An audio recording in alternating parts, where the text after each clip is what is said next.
Дали сте купували продукт, защото върху него пише натурален или без добавена захар и автоматично сте решили, че е по-добрият избор? Какво всъщност означават тези думи? Днес ще се опитам да преведа някои от най-често срещаните етикети от маркетингов език на човешки. Производителите спазват правилата, но самите правила понякога позволяват формулировки, които звучат по-добре, отколкото си представяме. Истината почти винаги е написана, просто често се крие в малкия текст отзад. Готови ли сте да видим някои думи, които звучат добре, но не винаги означават това, което си мислим? А в края на видеото ще ви разкажа и нещо доста любопитно. Натурален е дума, която веднага създава усещане за нещо чисто, просто и близко до природата. Когато я видим върху опаковката, мозъкът ни почти автоматично я свързва с по-добър избор, по-малко химия, по-малко обработка и по-високо качество. Но дали наистина означава това? В Европейския съюз няма една универсална правна дефиниция, която точно да определя какво е натурална храна. Законодателството изисква етикетите да не подвеждат потребителите, но самата дума не е гаранция, че продуктът е минимално обработен или по-здравословен. Терминът може да се използва, когато определена характеристика е вярна. Например, ако даден аромат е извлечен от естествен източник като растение или плод, той може да бъде наречен натурален. Това обаче описва конкретна съставка, а не непременно цялата храна. И тук идва една важна подробност, която много хора пропускат. Възможно е продуктът да съдържа съставки с естествен произход и въпреки това да е преминал през сериозна индустриална обработка, смилане, рафиниране или други технологични процеси. С други думи, натурален не означава задължително непреработен, нито пък автоматично означава по-полезен, без добавена захар. Да, звучи като зелена светлина да сложим продукта в количката, нали? Много хора го разчитат като без захар, но това всъщност не е вярно. Този надпис означава само едно. По време на производството не е добавена захар или други подсладители. Това обаче не забранява на продукта да съдържа естествени захари. И тук е уловката. Храна, направена с плодово пюре или сок от концентрат, може да носи етикета без добавена захар и въпреки това да бъде доста сладка. Защото захарта вече е вътре.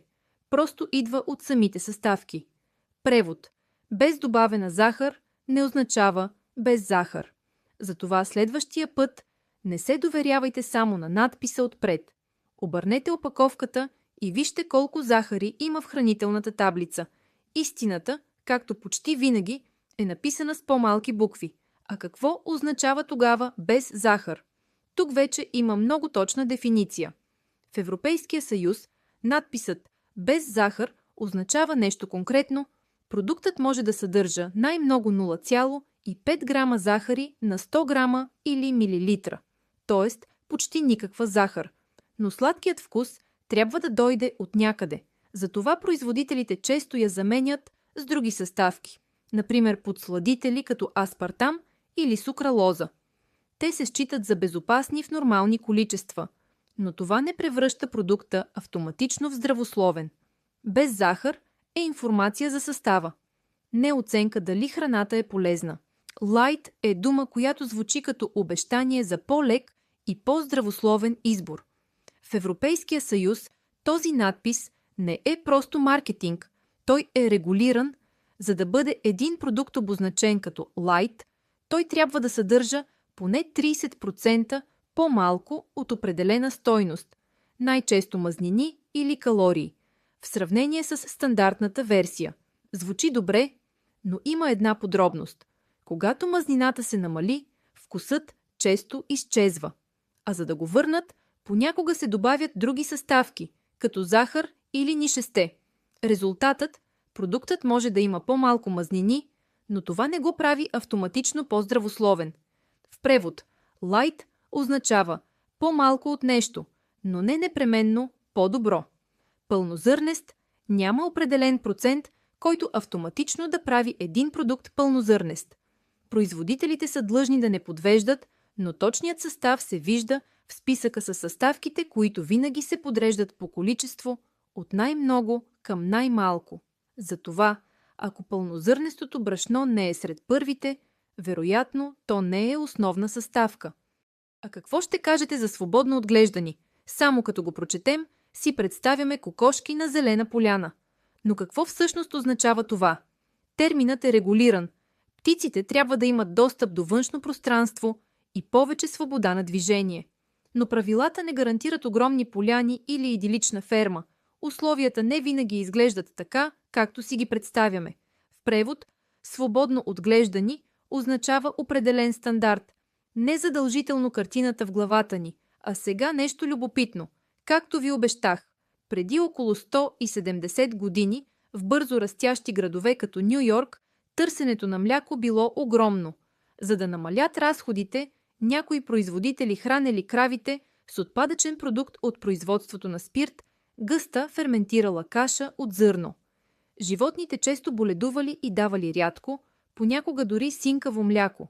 Вместо да го изхвърлят, някои търговци го подобрявали, като добавяли креда, за да изглежда по-бяло, и добавки, за да стане по-гъсто. Скандалите били огромни и именно такива практики довели до първите закони за безопасност на храните. Историята ни напомня нещо важно. Етикетите и регулациите не съществуват случайно. Те са резултат от уроците, които хората са научили по трудния начин. Знаете ли, че през 1974 година в супермаркет в САЩ за първи път е сканиран продукт с баркод? Това е пакет дъвки. Малък момент, който поставя началото на огромна промяна в начина, по който пазаруваме. Следващия път, когато пазарувате, помнете, предната страна на опаковката продава продукта. Задната страна казва истината. Не пропускайте следващите видеа и очаквайте част 2. Абонирайте се, така помагате на канала да расте. Благодаря ви!